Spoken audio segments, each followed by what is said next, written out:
Have you ever wondered how a fish breathes underwater, or how a cockroach survives in diverse environments? Now that's a question that could keep you up at night. But fret not, for we're about to embark on a journey into the world of animal respiration, a journey that will reveal the fascinating and unique ways in which different creatures breathe. Imagine, for a moment, a fish gliding effortlessly through the water, a cockroach scurrying across a kitchen floor, or an earthworm burrowing its way through the soil. Each of these creatures, disparate as they may seem, shares a common, vital need, the need to breathe. But how do they do it? How does a fish extract oxygen from water? How does a cockroach, a creature that can survive in the most inhospitable environments, maintain its vital oxygen supply? And what about the humble earthworm, living its life beneath the surface? Stay tuned to uncover the fascinating secrets of animal respiration. Did you know cockroaches and many insects breathe without lungs? Yes, you heard it right. They rely on a network of tiny tubes known as the tracheal system. This intricate system is like the tube network of a sprawling city, reaching into the tiniest corners, ensuring every cell gets the oxygen it needs. Here's how it works. Air enters through openings on the insect's body called spiracles. These spiracles lead to the tracheal tubes, which branch and sub-branch into smaller and smaller tubes, much like the branches of a tree. This branching network extends to every part of the insect's body, delivering oxygen directly to each cell. Unlike us, insects don't rely on a bloodstream to transport oxygen. Instead, oxygen travels down the tracheal tubes and diffuses directly into the cells. Similarly, carbon dioxide, a waste product of respiration, diffuses out of the cells and up the tracheal tubes to be expelled through the spiracles. So the next time you see a cockroach, remember it's breathing in a way entirely different from us. Imagine being able to breathe underwater. Sounds magical, doesn't it? Well, for fish, it's just another day in the life. Now let's dive a little deeper to understand this intriguing phenomenon.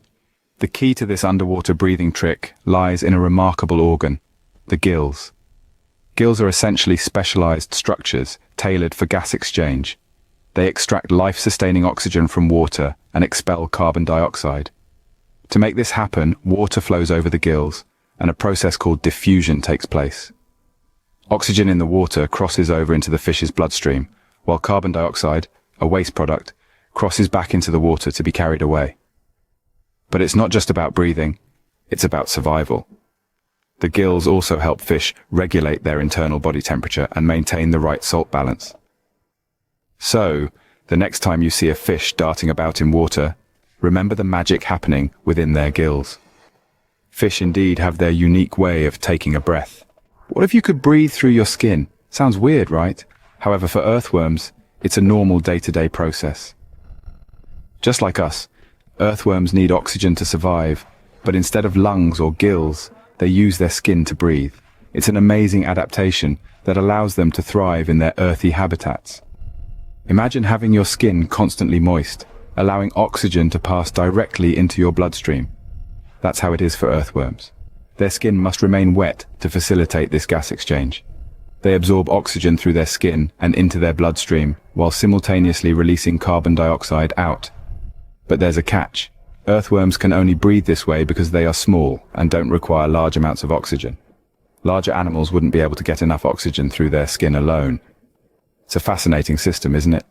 It's a beautiful example of how nature is always finding new ways to survive and adapt. Earthworms, though small, show us that nature is full of incredible adaptations. Not just animals, but plants breathe too. But how do they do it without lungs or gills, you may ask?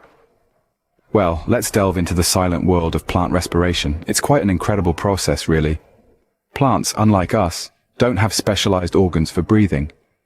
Instead, they absorb oxygen from the air through tiny pores called stomata, located on their leaves. During the day, when the sun is high, they take in carbon dioxide for photosynthesis and release oxygen as a byproduct, in a process that's essentially the opposite of our respiration. But what about when the sun sets? That's when the roots come into play. They absorb air from the soil, making sure the plant continues to breathe even at night. Quite impressive, isn't it? Plants might not have lungs, but they surely know how to catch their breath. That brings us to the end of our journey exploring the fascinating world of respiration across different life forms.